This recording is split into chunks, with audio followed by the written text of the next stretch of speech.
प्यारे विद्यार्थियों, मैं महिपाल गोदारा अमर शिक्षण संस्थान के YouTube पेज पर आपका हार्दिक स्वागत करता हूं। प्यारे विद्यार्थियों, हम आज कक्षा 10वीं के गणित की वैदिक गणित का तीसरा पार्ट लेकर अभी चलाएंगे यहाँ पे, तथा साथ ही मैं सभी अभिभावकों से, सभी ग्रामीण वासियों से ये निवेदन करना चाहूँगा कि जो अमर उच्च माध्यमिक विद्यालय द्वारा आपको वीडियो कंटेंट दिखाए जा रहे हैं, आप अपने बच्चों को ज़्यादा से ज़्यादा संख्या में दिखाकर आने वाली आगामी कुछ ही दिनों बाद जो बोर्ड परीक्षाएं होगी, उसके लिए आपके बच्चों के लिए ये क्लासेस बहुत ही फायदेमंद होगी। तथा साथ ही मैं अमर उच्च माध्यमिक विद्यालय के सभी स्टाफ साथियों को भी श्रेय देना चाहूँगा कि जो लगातार एकजुट होकर मेहनत कर आपके लिए वीडियो कंटेंट उपलब्ध करवा रहा है। इसके लिए मैं समस्त स्टाफ टीम और समस्त अमर परिवार को धन्यवाद देना चाहूँगा। प्यारे विद्यार्थियों, आज हम वैदिक गणित का तीसरा पार्ट लेकर आए हैं। अब नया टॉपिक होगा वैदिक गणित। प्यारे विद्यार्थियों, अपन ने 2 पार्ट के अंदर गुणा की 4 विधियां पढ़ी थी और आज हम भाग सीखेंगे। कक्षा 10वीं के वैदिक गणित के अंदर भाग की आपके 3 विधियां हैं। यदि मैं पहली विधि की बात करूं तो पहली विधि है सूत्र निखिलम द्वारा आपको भाग देना है। दूसरी विधि की बात करूंगा तो दूसरी विधि है सूत्र प्रावर्त्य योज्यत।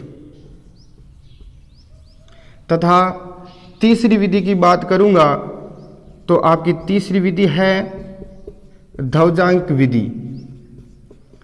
प्यारे विद्यार्थियों, कक्षा 10 के अंदर भाग की 3 विधियां हैं, सूत्र निखिलम, सूत्र प्रावर्त्य योज्यत और ध्वजांक विधि। तथा साथ ही मैं आपको यह कहना चाहूँगा कि आपके बोर्ड परीक्षा के अंदर खंड ब के अंदर जो 11वां प्रश्न 2 अंक का आएगा, वो इस विधि के आधारित पर ही आने की पूरी संभावना है। आइए विद्यार्थियों, अपन भाग की पहली विधि सूत्र निखिलम शुरू कर रहे हैं। सूत्र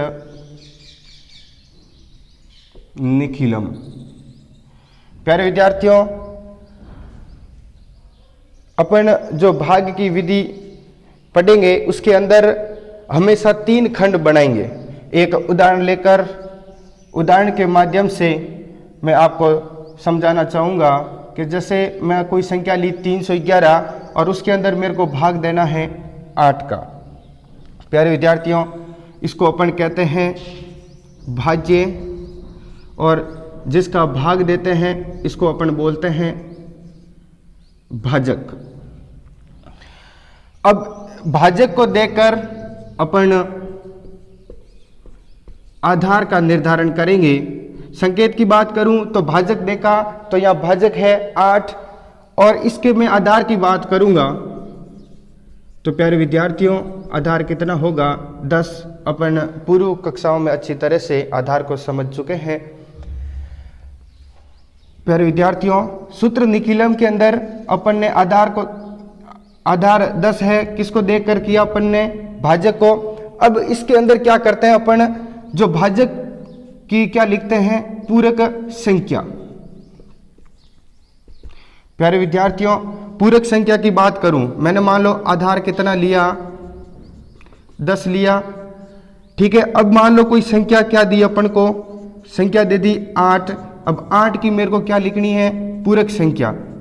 क्या लिखनी है, पूरक संख्या। तो विद्यार्थियों ध्यान दें कि 8 में मैं कितना जोड़ूं कि 10 हो जाए। तो 8 के अंदर यदि मैं 2 जोड़ूंगा तो कितना हो जाएगा, 10। तो इस प्रकार मैं ये कह सकता हूं कि 8 की जो पूरक संख्या होगी वो कितनी होगी, 2। इस प्रकार अपन ने सीखा कि 8 का पूरक अंक कितना होगा 2। तो यहाँ पूरक संख्या की बात करूंगा तो कितनी हो जाएगी 2। प्यारे विद्यार्थियों, सूत्र निखिलम के आधार पर अपन क्वेश्चन सॉल्व करेंगे। तो सर्वप्रथम अपन क्या लिखते हैं, 3 खंड बनाते हैं। तो मैंने 3 खंड बनाए। प्रथम खंड या 2 सीधी खड़ी रेखाएं खींचते हैं, ऐसे बोल सकते हैं अपन। मध्य खंड, और तीसरे की बात करूंगा तो तृतीय खंड। प्यारे विद्यार्थियों, यहाँ पे मैं क्या लिखूंगा, भाजक, अपना भाजक कितना है 8, और इसके नीचे लिखते हैं पूरक संख्या। प्यारे विद्यार्थियों, ध्यान देना कि प्रथम खंड के अंदर जो भाजक लिखा वो कितना है 8, तो इसका आधार कितना होगा 10, अर्थात जब आधार 10 होगा तो तृतीय खंड के अंदर जो भाज्य की संख्या आती है उसका 1 अंक ही अपन तृतीय खंड में उतारेंगे। यदि मैं आधार 100 की बात करूंगा तो जो तृतीय खंड के अंदर अंक रहेंगे वो कितने रहेंगे 2। इस बात का आप विशेष ध्यान रखें। अब 311 के अंदर तृतीय खंड के अंदर मेरे को संख्या उतारनी है। जब अपना आधार कितना है 10, तो तृतीय खंड के अंदर संख्या कितनी उतारूंगा 1। क्यों, आधार कितना है 10। जो पीछे शेष संख्या बच जाती है उसको अपन का उतार देते हैं मध्य खंड के अंदर। प्यारे विद्यार्थियों, जो मध्य खंड के अंदर यह आंसर आएगा वो आपका क्या कहलाएगा, भागफल। और जो तृतीय खंड के अंदर रहता है उसे अपन क्या कहते हैं, शेषफल। प्यारे विद्यार्थियों, ध्यान दें, जो मध्य खंड के अंदर पहली संख्या होती है उसको अपन एज इट इज यहाँ उतार लेते हैं, किसमें, भागफल के अंदर। अब क्या करते हैं, जो पहली संख्या उतारी उसका अपन गुणा किससे करेंगे, उसका गुणा अपन किससे करेंगे, जो पूरक अंक की संख्या है उसके साथ करेंगे। अब मैंने क्या करा, 3 का गुणा किससे करूंगा, पूरक संख्या कितनी 2, 3 का गुणा 2 से हुआ तो कितना आया 6। तो अपन क्या करेंगे, मध्य खंड के अंदर जो यहाँ संख्या भागफल के अंदर उतारने के बाद इसका गुणा इससे करने के बाद जो 6 आया वो मध्य खंड के अंदर 1 के नीचे उतार दिया। अब प्यारे विद्यार्थियों क्या करूंगा, 1 और 6 को जोड़ूंगा तो कितना आ जाएगा 7। अब इस 7 जो अंक आया है इसका मैं गुणा किसके साथ करूंगा, पूरक संख्या के साथ। अब 7 का गुणा मैंने 2 से किया तो कितना आ गया 14। इस प्रकार मैं कह सकता हूं कि 1 और 4 कितने हो गए 5, और क्या रह गया 1। तो अपना जो भागफल आया वो कितना आया 37, और जो शेषफल की बात करूंगा तो वो कितना रह गया 15। लेकिन विद्यार्थियों एक बात आपको ध्यान रखनी है कि जो हमेशा भाजक होता है वो हमेशा शेषफल से क्या होता है, अधिक होता है। ठीक है, शेषफल भाजक से छोटा रहेगा तभी तो वो क्या रहेगा, शेषफल। अर्थात जो यह संख्या आ रही है शेषफल वो कितनी आ रही है 15। लेकिन विद्यार्थियों यहाँ ध्यान देना कि अपन किसका भाग दे रहे हैं 8 का, जबकि ये शेषफल कितना आ गया 15। तो शेषफल क्या हो गया, ज्यादा आ रहा है किससे, भाजक से। तो इसलिए अपन क्या करेंगे, इसमें संशोधन करेंगे। संशोधन क्या करेंगे, एक बार और भाग देंगे तो भागफल एक बार गया तो इसमें से क्या उतार देंगे 8। इस प्रकार मैं कह दूंगा कि इसका जो भागफल आएगा वो कितना आ जाएगा 37 के साथ 1 जोड़ा तो कितना आ गया 38, और 15 में से 8 जाएगा तो कितना रह जाएगा 7। इस प्रकार जो ये आपका 7 आया है ये क्या रहेगा, शेषफल। और जो 38 आया है वो क्या आ गया आपका भागफल। अतः आप यहाँ लिख सकते हो, अतः भागफल बराबर कितना 38, तथा शेषफल की बात करूंगा तो शेषफल कितना रह गया 7। तो प्यारे विद्यार्थियों अपन एक उदाहरण सूत्र निखिलम के आधार पर कर चुके हैं। अब मैं दूसरा उदाहरण लेकर अपन समझते हैं। पहले उदाहरण के अंदर जो अपना आधार था वो कितना था 10, और अब क्वेश्चन लेते हैं जिसका आधार कितना होगा 100। मान लो मैं एक संख्या लेता हूं 1245 के अंदर 97 का क्या देना अपन को भाग। तो प्यारे विद्यार्थियों जैसा कि मैं संकेत की बात करूं,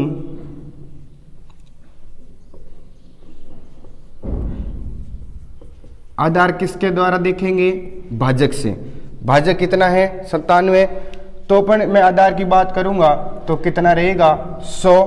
और इसकी मान लो पूरक अंक या पूरक संख्या कह दूं, पूरक संख्या की बात करूंगा तो पूरक संख्या कितनी रहेगी 0 3, क्योंकि 97 के अंदर मैं जब 3 जोड़ूंगा तो वो कितना हो जाएगा 100।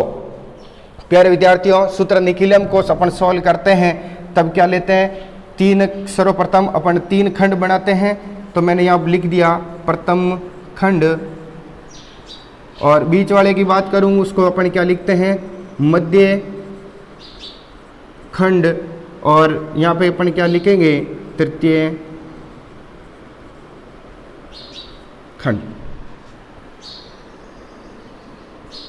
प्यारे विद्यार्थियों, यहाँ अपन क्या लिखते हैं भाजक, और भाजक अपना कितना है 97, और मैं इसके पूरक अंक की बात करूँगा तो कितना रहेगा 0। प्यारे विद्यार्थियों, मैंने एक विशेष बात आपको पिछले क्वेश्चन के अंदर बताई थी कि जब आधार 10 होता है तब अपन तृतीय खंड के अंदर एक संख्या उतारते हैं या एक अंक उतारते हैं। अब मैं तृतीय खंड की बात करूंगा, जब आधार 100 होगा तो अपन संख्या जो उतारेंगे उसके अंक कितने होंगे 2। जो भाज्य के अंदर मैंने देखा तो 2 अंक यहाँ उतारते हैं, मैंने कितना उतारा 4 और 5। पीछे जो शेष संख्या रह जाती है उसको अपन का उतारते हैं मध्य खंड के अंदर। प्यारे विद्यार्थियों, जैसा कि मैंने आपको पूर्व क्वेश्चन के अंदर बताया था कि जो इसका मध्य खंड का जो पहला अंक है वो वैसा का वैसा अपन इस भाजक जो भागफल आता है इस खंड के अंदर उसमें उतार लेते हैं, और जो यहाँ बचता है वो यहाँ क्या रहता है शेषफल। जब एक को सीधा उतार लिया, अब क्या करते हैं इस एक को अपन पूरक जो संख्या है उसके साथ क्या करते हैं गुणा। अब एक का गुणा मैं 0 से करूँगा तो कितना आएगा प्यारे विद्यार्थियों 0। किसी भी संख्या को जब आप 0 से गुणा करते हैं तो हमेशा वो संख्या 0 ही आती है। जब मैं 1 का गुणा 3 से करूँगा तो कितना आ जाएगा 3। इस प्रकार जब 2 के साथ मैंने 0 को जोड़ा तो कितना आ गया विद्यार्थियों 2। अब मैं क्या करूँगा इस 2 का गुणा पूरक संख्या के साथ करूँगा। जब मैंने 2 का गुणा 0 से किया तो कितना आ गया 0, और इस 2 का गुणा मैं किससे करूँगा 3 से करूँगा, तो 2 का गुणा 3 से किया तो कितना आ गया 6। प्यारे विद्यार्थियों, जब 5 के अंदर 6 जोड़ूंगा तो कितना आएगा 11। एक हासिल की लग गई, 1 और 4 कितने हो गए 5, और 3 कितने हो गए 8। इस प्रकार विद्यार्थियों मैं कह सकता हूँ कि जो इस खंड में आता है वो आपका क्या कहलाता है भागफल, और जो तृतीय खंड के अंदर जो आंसर आता है उसको क्या आता है आपका शेषफल। प्यारे विद्यार्थियों, अब संकेत की बात करूंगा तो आधार कितना आ गया 100, पूरक संख्या कितनी है 0 3, और अतः मैं लिख सकता हूं कि इस क्वेश्चन का जो भागफल आया है भागफल आपका रहेगा 12, और शेषफल की बात करूंगा तो कितना रहेगा 81। प्यारे विद्यार्थियों, अपन वैदिक गणित के अंदर भाग सीख रहे थे जिसके अंदर अपन ने पहली विधि सूत्र निखिलम करा, जिस पे अपन ने 2 उदाहरण सोल्व किए। जो पहला उदाहरण था वो अपना आधार 10 के आधारित था, और जो दूसरा क्वेश्चन था वो आधार 100 के आधारित था। इस प्रकार अब मैं दूसरी विधि की बात करूंगा।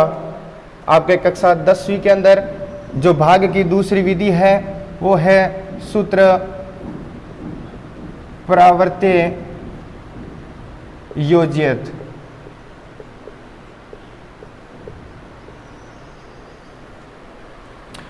प्यारे विद्यार्थियों, जब मैंने ये लिखा तो इसका अर्थ समझूंगा तो परावर्त्य का अर्थ होता है पक्षांतरण, परावर्त्य का अर्थ होता है पक्षांतरण, और योज्यत की बात करूंगा तो उसका यूज करना या उपयोग करना, कि किसी भी संख्या का पक्षांतरण कर उस संख्या का क्या करना आपको उपयोग करना है। तो इसके मान लो मैं अर्थ लिखता हूं प्यारे विद्यार्थियों, परावर्त्य का हो गया पक्षांतरण, और योज्यत का मतलब हो गया उसका उपयोग करना। पक्षांतरण कर उपयोग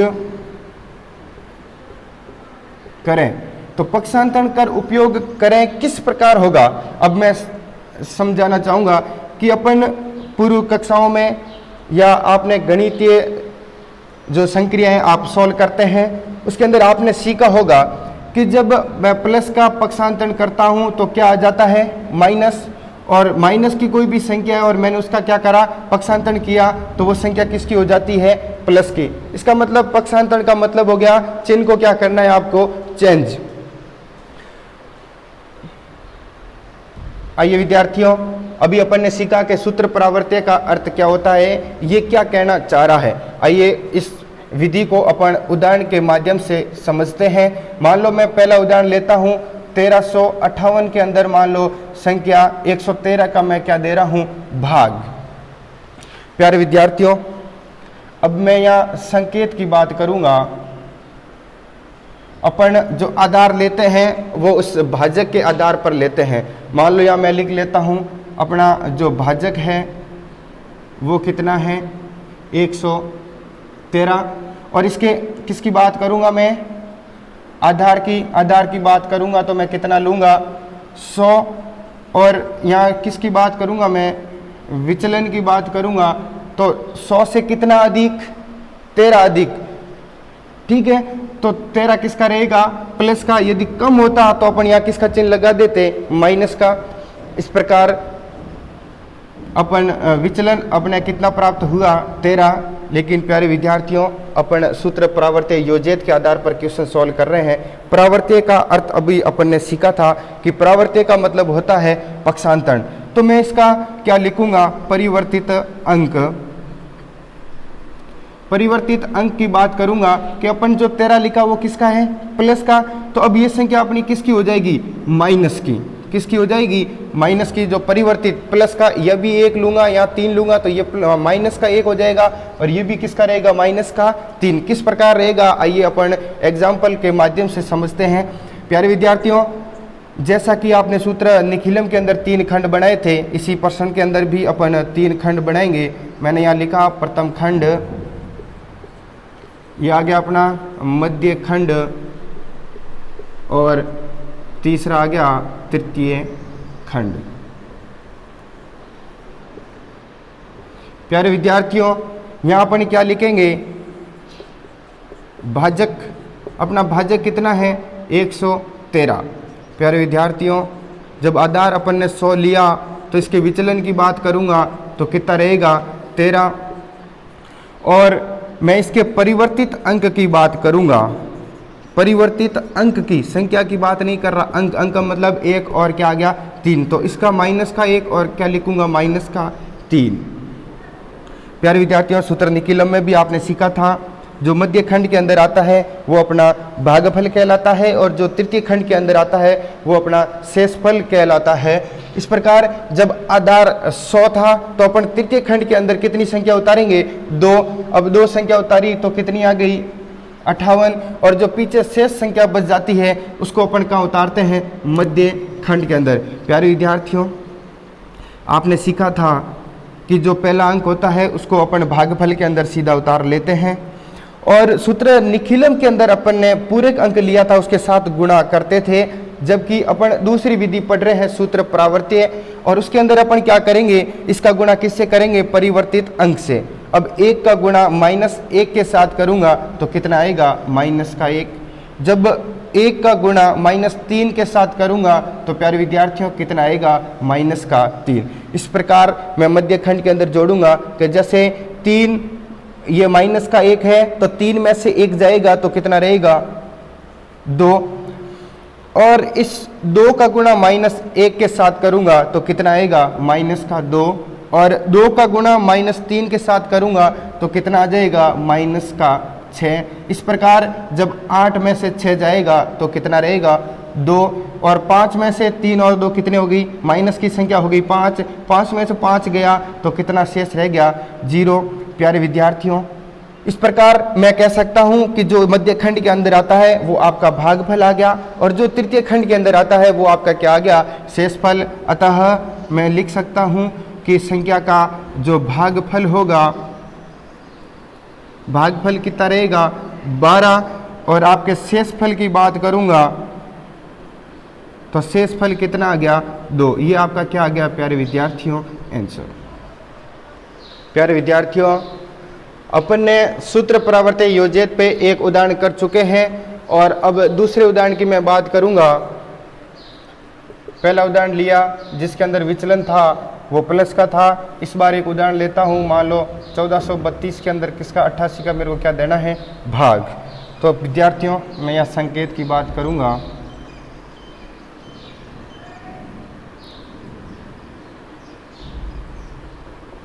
भाजक मैंने देखा तो कितना है 88, तो आधार कितना लूँगा मैं 100, भाजक 88। और इसके विचलन की मैं बात करूंगा तो विचलन कितना रहेगा 100 से कितना कम 12 कम है, तो विचलन किसका रहेगा माइनस। और मैं यहाँ परिवर्तित अंक की बात करूंगा, परिवर्तित संख्या नहीं, परिवर्तित किसकी, अंक दोनों अंक किसके हो जाएंगे प्लस के, तो प्लस का 1 रहेगा, प्लस का क्या रहेगा इधर 2। परिवर्तित संख्या की बात करता तो कितना लिख देता प्लस का 12।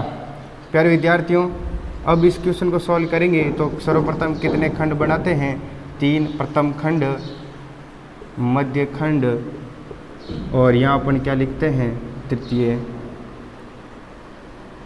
खंड। प्यारे विद्यार्थियों मैंने यहाँ लिखा भाजक 88 और इसका मैं क्या लिखूँगा, जो विचलन लिखा वो क्या लिखा माइनस का 12। जो इसका परिवर्तित अंक रहेगा वो किसका रहेगा प्लस का 12, क्योंकि मैंने क्या कर दिया अंक को क्या कर दिया परिवर्तित, यहाँ विचलन माइनस का था तो परिवर्तन करने के बाद किसका आ गया प्लस का। इस प्रकार अब देखो विद्यार्थियों जब आधार 100 था तो अपन तृतीय खंड के अंदर कितनी संख्या उतारेंगे 2, तो मैंने यहाँ तृतीय खंड के अंदर 2 संख्या उतार दी। और मध्य खंड के अंदर कितना रहेगा 14। अब क्या करेंगे मध्य खंड के अंदर जो पहला अंक होता है उसको अपन भाजक के अंदर सीधा सीधा उतार लेते हैं। अब क्या करते हैं जो भाजक के अंदर जो अपन ने संख्या उतारी उसका गुणा सूत्र निखिलम में तो अपन पूरक संख्या के साथ करते थे, लेकिन जब यहाँ पर सूत्र परावर्त्य के अंदर क्या करते हैं परिवर्तित अंक के साथ इसका क्या करना है अपन को गुणा। 1 का गुणा 1 के साथ करूंगा तो विद्यार्थियों कितना आएगा 1, और 1 का गुणा 2 के साथ करूंगा तो प्यारे विद्यार्थियों कितना आ जाएगा 2। इस प्रकार इसको मैंने जोड़ा तो कितना आ गया 4 और 1 कितना हो जाएगा 5। अब ध्यान दें अब 5 का गुणा 1 के साथ करूंगा तो कितना आ जाएगा 5, और 5 का गुणा 2 के साथ करूंगा तो कितना आ गया 10। प्यारे विद्यार्थियों अब एक बात आपको ध्यान रखनी है कि यहाँ 5 था और यहाँ संख्या कितनी हो गई 10, तो जो 10 का जो पूर्व वाला अंक है वो अपन क्या करेंगे इस 5 के साथ क्या कर देंगे जोड़ देंगे। तो इस प्रकार मैं इस संख्या को यहाँ क्या लिख सकता हूँ, इस 0 का तो 0 रहेगा, इसके साथ 5 के साथ जोड़ने के बाद कितनी हो जाएगी 6। इस प्रकार 2 के अंदर 0 जोड़ा तो कितना आ गया 0। अब 3 और 2 कितने हो गए 5, 5 के साथ क्या जोड़ूंगा 6, 5 के साथ क्या जोड़ूंगा 6 तो कितना हो जाएगा 11। इसके अंदर अपन ने क्या करा संशोधन, इस प्रकार संशोधन हो गया। तो यहाँ 3 और 2 कितने हो गए 5 और 6 कितना लिख दूंगा 11। अब प्यारे विद्यार्थियों जब मैंने एक क्वेश्चन सूत्र निखिलम के अंदर करा था कि जो हमेशा अपना भाजक होता है वो शेषफल से क्या होता है अधिक। अब यहाँ शेषफल की बात कर रहा हूं तो कितना 112, जबकि भाग किसका दे रहा हूं 88 का। तो इस प्रकार मैं इसके अंदर भी क्या करूंगा संशोधन किया, एक बार और भाग दिया, एक बार भाग और दूंगा तो इसमें से कितना कम हो जाएगा 88। इस प्रकार मैं बात करूंगा 15 में 1 जोड़ा तो कितना हो गया 16, और 112 में से 88 गया तो कितना रह गया अपना 24। इस प्रकार अतः मैं ये कह सकता हूं कि जो भागफल अपना आया है वो कितना है, जो भागफल आया है वो कितना है 16, और जो अपना शेषफल आया है वो कितना है 24। जो मध्य खंड के अंदर आता है वो क्या आ गया भागफल, और जो तृतीय खंड के अंदर आ गया वो क्या है शेषफल। प्यारे विद्यार्थियों इस प्रकार अपना ये सूत्र परावर्त्य योजित के 2 अपन एग्जाम्पल ले चुके हैं और सूत्र निखिलम पे भी अपन ने 2 एग्जाम्पल ले लिए। अब मैं तीसरी विधि शुरू करने जा रहा हूँ जो है ध्वजांक विधि। प्यारे विद्यार्थियों, अपन भाग की 2 विधियाँ पढ़ चुके हैं और तीसरी विधि पढ़ेंगे ध्वजांक विधि, जो आप कक्षा 8वीं में भी आपने पढ़ी थी, कक्षा 9वीं में भी पढ़ी थी और अब कक्षा 10वीं के अंदर भी पढ़ रहे हैं अपन। प्यारे विद्यार्थियों, एक उदाहरण के माध्यम से मैं इस ध्वजांक विधि को समझाना चाहूँगा। मान लो मैं एक उदाहरण लेता हूँ 765, इसके अंदर भाग दे रहा हूँ मान लो 87 का। प्यारे विद्यार्थियों, मैं इसके संकेत की बात करता हूँ। जो अपना भाजक है वो कितना है, जो भाजक है वो कितना है 87। प्यारे विद्यार्थियों, जैसे सूत्र निखिलम और सूत्र परावर्त्य योजित के अंदर परावर्त्य योजित में परिवर्तित अंक देखा था, सूत्र निखिलम के अंदर अपन ने पूरक अंक देखा था, लेकिन ध्वजांक विधि के अंदर अपन क्या करेंगे, मुख्यांक और ध्वजांक 2 चीज़ देखेंगे। जो भाजक होता है, जो इसका पहला अंक होता है उसको अपन बोलते हैं ध्वजांक, और जो दूसरा अंक होता है उसको अपन क्या बोलते हैं, मुख्यांक। प्यारे विद्यार्थियों, मैं इसके ध्वजांक की बात करूंगा तो इसका जो ध्वजांक पहला अंक होता है उसको अपन बोल देते हैं ध्वजांक, और जो इसका दूसरा अंक होता है उसको अपन क्या बोल देते हैं, मुख्यांक। प्यारे विद्यार्थियों, सूत्र निखिलम में पूरक अंक, परावर्त्य योजित में परिवर्तित अंक और ध्वजांक विधि के अंदर अपन क्या लेते हैं, मुख्यांक और ध्वजांक। इन चीज़ों को आपको ध्यान में रखना है और इनको ध्यान में रखते हुए ये आपको क्वेश्चन सॉल्व करने हैं। प्यारे विद्यार्थियों, अब मैं इसको उदाहरण के माध्यम से अपन समझते हैं। जो पूर्व क्वेश्चन किए थे उसी प्रकार इसमें भी 3 खंड बनाएंगे अपन, प्रथम खंड, मध्य खंड और तृतीय खंड। प्यारे विद्यार्थियों, प्रथम खंड के अंदर अपन सर्वप्रथम वहाँ भाजक और आधार लिखते थे, और यहाँ पर अपन क्या लिखेंगे, ध्वजांक, और ध्वजांक अपन ने कितना लिया 7, और यहाँ पर अपन क्या लिखेंगे, मुख्यांक अपन ने कितना लिया है 8।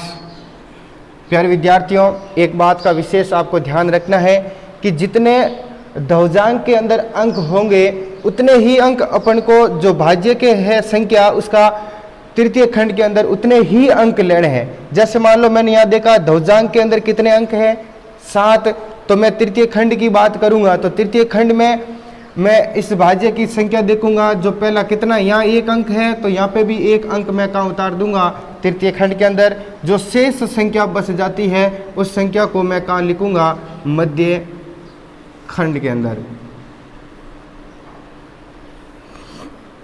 प्यारे विद्यार्थियों, अब अपन क्या करते हैं, मैंने क्या करा, तृतीय खंड के अंदर 1 संख्या क्यों उतारी, क्योंकि ध्वजांक के अंदर भी कितनी संख्या है 1, इसलिए मैंने तृतीय खंड के अंदर कितनी संख्या उतार दी 1। और तृतीय खंड में भाज्य का कितना अंक उतारा, मान लो मैं संकेत में लिखना चाहूँगा तो इस प्रकार लिखूंगा, तृतीय खंड में भाज्य का 1 अंक कितना उतारा मैंने, 5। अब मैं क्या करूंगा, जो मुख्यांक होता है उस मुख्यांक का एक एक करके संख्या में मैं क्या दूंगा, मध्य खंड की संख्याओं में क्या दूंगा, भाग, मध्य खंड के अंकों में क्या जाएगा, भाग। इस प्रकार मैं तीसरी अब बात करता हूं, जैसे 9 के अंदर मेरे को किसका भाग देना है, मुख्यांक का। यदि मैं 9 के अंदर किसका भाग दूंगा, 8 का भाग दूंगा, तो इसके अंदर भाग देने पर मेरा जो भागफल आएगा वो कितना आएगा, 1। जब एक बार भाग जाएगा तो इसके अंदर शेष कितना बच जाता है, शेषफल भी कितना रहेगा, 1।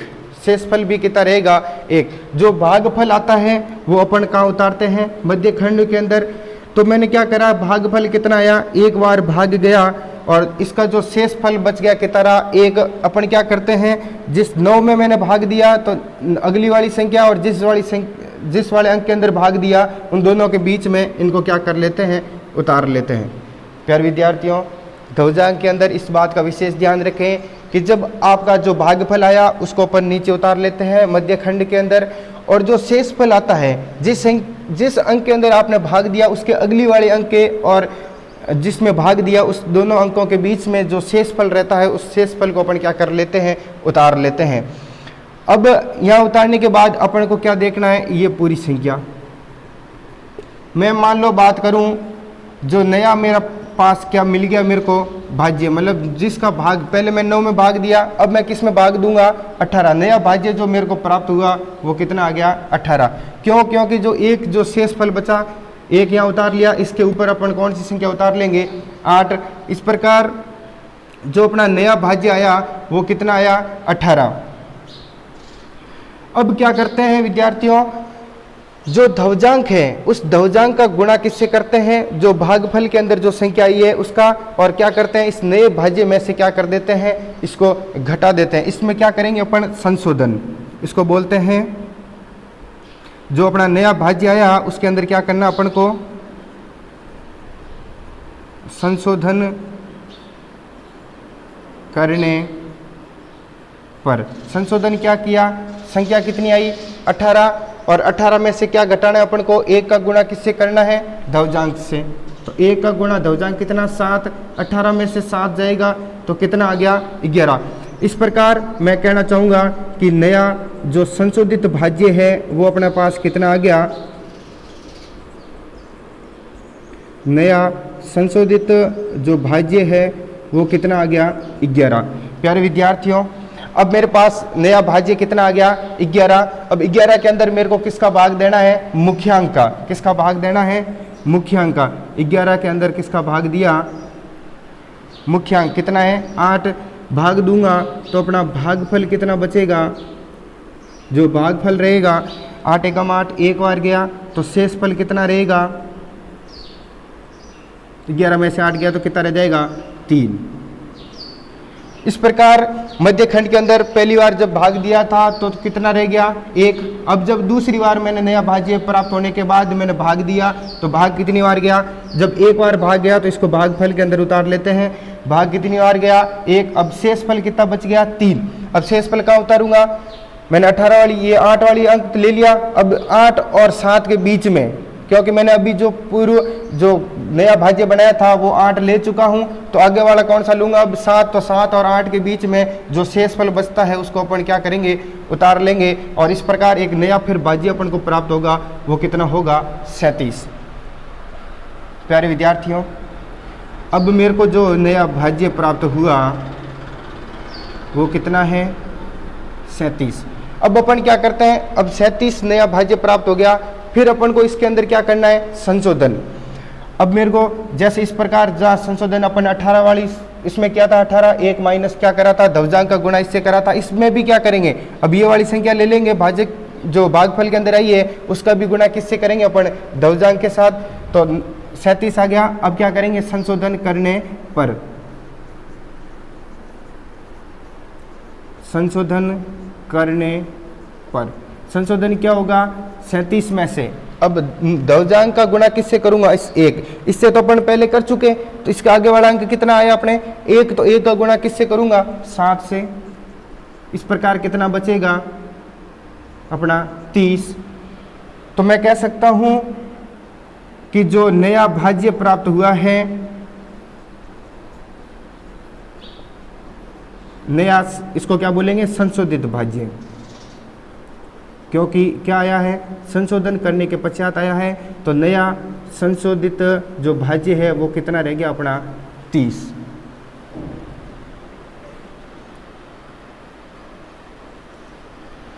प्यारे विद्यार्थियों, अब नया संशोधित भाज्य अपने पास कितना आ गया, 30। अब 30 के अंदर किसका भाग देंगे, मुख्यांक का। 30 के अंदर किसका भाग देंगे, मुख्यांक का। अब मैंने भाग दिया तो भागफल कितना आया, 8 3 24, तो भागफल 3 बार। और शेषफल की बात करूंगा, 24 में से 30 गया, 30 में से 24 गया तो कितना रह गया, 6। इस प्रकार जो अपना भागफल आया वो कितना आ गया, 3, और शेषफल कितना रह गया, 6। तो मैं क्या करूंगा, मध्य खंड के अंदर भागफल को उतारते हैं, तो भागफल कितना रह गया, 3। अब शेषफल कितना रह गया अपना, 6। अब मैंने ये 7 वाली संख्या ले ली थी, अब 7 और 6 के बीच में क्या उतारूंगा, शेषफल कितना अपने पास 6। प्यारे विद्यार्थियों, अब अपन को एक नया भाज्य प्राप्त हो गया, नया भाज्य 66। अब जब नया भाज्य प्राप्त हो जाता है तो इसके अंदर अपन क्या करते हैं, संशोधन करने पर 66 में से क्या घटाएंगे। अब 1 का गुणा 7 से कर चुके थे, अब किसका गुणा करेंगे, 3 का गुणा किससे करेंगे अपन, 7 से। तो मैंने क्या करा, 66 में से 3 का गुणा किससे कर लिया, 7 से। अब 66 में से कितना जाएगा, 21, तो कितना रह जाएगा प्यारे विद्यार्थियों, 45। अब जो नया संशोधित जो भाज्य अपन को प्राप्त हुआ वो कितना आ गया, 45। अब मैं बात करूंगा नया जो संशोधित भाज्य है वो मेरे को कितना प्राप्त हो गया, 45। अब मैं क्या करूंगा, 45 के अंदर किसका भाग देंगे अपन, मुख्यांक का। मुख्यांक कितना अपने पास, 8। मैंने 45 के अंदर 8 का भाग दिया तो इसका भागफल कितना आएगा, 8 पंजे 40, 5, और शेषफल कितना रह गया, 45 में से 40 गया तो कितना रह गया, 5। तो प्यारे विद्यार्थियों, मध्यखंड के अंदर अपन हमेशा भागफल उतारते हैं, तो यहाँ पे भागफल कितना आ गया अपने पास, 5, और अब शेषफल कितना रह गया, 5। अब मैं शेषफल 6 के पहले पूर्व अंक में उतार चुका हूँ। अब क्या होगा, ये तृतीय खंड के अंदर चला जाएगा और तृतीय खंड इस 5 से जस्ट पूर्व में क्या लिख लूँगा, 5। इस प्रकार जब अपन तृतीय खंड में पहुँच जाते हैं तो तृतीय खंड के अंदर अपन को भाग नहीं देना है, सीधा क्या करना है, संख्या कितनी आ गई, 55, और इसको क्या कर देते हैं, जो लास्ट संख्या 3 से अपन ध्वजांक का गुणा कर चुके हैं, अब संख्या क्या रहेगी, 5। 5 का गुणा किससे करेंगे, 7, और इसमें से डायरेक्ट घटा देते हैं। 5 का गुणा किससे करा, 7 से, तो 55 में से मैंने 7 पंजे 35 घटा दिया तो अपने कितना रहेगा, 55 में से 35 जाएगा तो कितना रह जाएगा, 20। इस प्रकार मैं कह सकता हूँ कि आपका जो भागफल होगा वो 1135 बार भाग जाएगा, और शेषफल की बात करूँगा तो कितना रहेगा आपका, 20। ये रह गया आपका शेषफल, और इसकी बात करूँगा तो ये क्या आपका रहेगा, भागफल। अब मैं यहाँ इसको लिख देता हूँ, तृतीय खंड में, तृतीय खंड में संख्या कितनी रह गई, 55, माइनस का अपन ने क्या करा, 5 का गुणा किससे करा, 7 से, तो यहाँ संख्या कितनी रह गई, 20। अब मैं यहाँ लिख लेता हूँ, अतः इस संख्या का जो भागफल आया, भागफल 1135 तथा शेषफल 20 होगा। प्यारे विद्यार्थियों, तो प्यारे विद्यार्थियों, इस प्रकार ये ध्वजांक विधि का क्वेश्चन सॉल्व होता है। मैं एक बार वापस इस क्वेश्चन को आपको समझाता हूँ, आप ध्यान से समझें। जैसे 98,765 के अंदर अपन 87 का क्या दे रहे हैं, भाग। तो संकेत में मैंने क्या लिखा, भाजक। प्यारे विद्यार्थियों, उसमें सूत्र निकीलन में पूरक अंक, फिर परिवर्तित अंक। अब तीसरी ध्वजांक के अंदर अपन क्या लिखते हैं, ध्वजांक और मुख्यांक। प्यारे विद्यार्थियों, जो पहला अंक होता है वो ध्वजांक होगा, और जो दूसरा अंक होगा वो आपका क्या कहलाएगा, मुख्यांक। मान लो यहाँ 3 संख्या आती है तो आप किसी 2 संख्या को ध्वजांक या 2 संख्या को आप क्या मान सकते हो, मुख्यांक। लेकिन शुरुआत की जो संख्याएं हैं वो हमेशा क्या रहेगी, ध्वजांक की। प्यारे विद्यार्थियों, जो आपने पूर्व भाग की 2 विधियाँ लिखी उसी में 3 खंड बनाए, उसी प्रकार इसमें भी अपन 3 कितने बनाएंगे, 3 खंड। ध्वजांक अपन ने कितना लिया, 7, और मुख्यांक कितना लिया अपन ने, 8। अब जितना ध्वजांक के अंदर जितनी आपकी संख्या रहेगी उतना ही संख्या या उतने ही अंक आपको कहाँ लिखने हैं, तृतीय खंड के अंदर। यहाँ अंक कितना, 1, तो यहाँ कितने अंक लेंगे, 1। तो मैंने भाज्य के कितना अंक लिया, 1 लिया, कितना आ गया, 5। और जो पीछे शेष संख्या बच जाती है उसको अपन कहाँ उतार लेते हैं, मध्य खंड के अंदर। प्यारे विद्यार्थियों, फिर क्या करते हैं, मुख्य अंक का मध्य खंड के अंदर क्या देते हैं अपन, भाग। तो मैंने पहले इसका अंक लिया 9, 9 के अंदर 8 का भाग दिया, भागफल कितनी बार गया, एक बार, शेषफल कितना रह गया, एक भागफल एक बार गया। तो यहाँ पे अपन नीचे उतार लेते हैं, ये क्या कहलाता है आपका भागफल, और ये जो खंड रहता है इसमें क्या कहलाता है, शेषफल। भागफल खंड के अंदर अपन ने उतार लिया, भागफल कितना आया, 1, तो शेषफल कितना रह गया, 1। शेषफल को क्या कर देते हैं, जिस अंक के अंदर आपने भाग दिया उसके अगली वाली अंक और जिसमें भाग दिया उस अंक के बीच में उतार लेते हैं, और इस प्रकार अपन को एक नया भाज्य प्राप्त हो जाता है। वो कितना होगा, 1 के ऊपर 8 लिखा तो कितना आ गया, 18। और संशोधन करने पर अब क्या करते हैं, नया भाज्य आने के बाद अपन उसके अंदर संशोधन करते हैं। संशोधन इस प्रकार होगा कि आपका जो भागफल प्राप्त हुआ है उसको आप ध्वजांक से गुणा कर क्या कर देते हैं, घटा देते हैं। संशोधन करने पर जो संख्या क्या आई, 18। अब 18 के अंदर अपन ने क्या करा, संशोधन किया, 1 का गुणा किससे किया, 7, ध्वजांक का गुणा किससे किया, 1 से। अब 18 में 7 गया तो कितना रह गया, 11। इस प्रकार अपना नया जो संशोधित भाज्य है वो कितना आ गया, 11। प्यारे विद्यार्थियों, अब 11 के अंदर क्या करेंगे, इस मुख्यांक का अपन क्या देते हैं, भाग। 11 के अंदर 8 का भाग दिया तो कितनी बार गया, 1 बार। अब शेषफल कितना रह गया, 3। इस प्रकार जो अपन ने क्या करा, इस भागफल को 1 यहाँ उतार लिया, जो शेषफल 3 रह गया। अब 18 दे दिया, अब आगे वाला अंक क्या है, 7। 8 और 7 के दोनों के बीच में कितना क्या उतार लेंगे, शेषफल। शेषफल कितना रह गया, 3। इस प्रकार अब अपन को एक नया भाज्य प्राप्त हो गया, 37। अब इसमें क्या करेंगे, संशोधन। तो संशोधन में क्या करते हैं, मुख्य अंक का गुणा किससे करेंगे अपन, जो भागफल के अंदर अपन ने इससे जस्ट पूर्व वाला जो भागफल का अंक लिखा है उससे। तो 1 का गुणा किससे करेंगे, 7। 37 में 7 गया तो कितना रह गया, 30। इस प्रकार नया संशोधित भाज्य अपने कितना आ गया, 30। प्यारे विद्यार्थियों, 30 के अंदर मुख्य अंक का अपन क्या भाग देंगे, 8 का भाग दिया तो कितना आ गया, भागफल कितनी बार गया, 3, और शेषफल कितना रह गया, 6। इस प्रकार नया जो भाज्य है वो कितना आ गया, 66। 66 के अंदर अपन क्या करेंगे, संशोधन। संशोधन क्या करेंगे, इस 3 का गुणा, अब भागफल कितनी बार गया, 3 बार, तो 3 का गुणा किससे करेंगे, 7 से, तो कितना आ गया, 21। 66 में से 21 गया तो कितना रह गया, 45।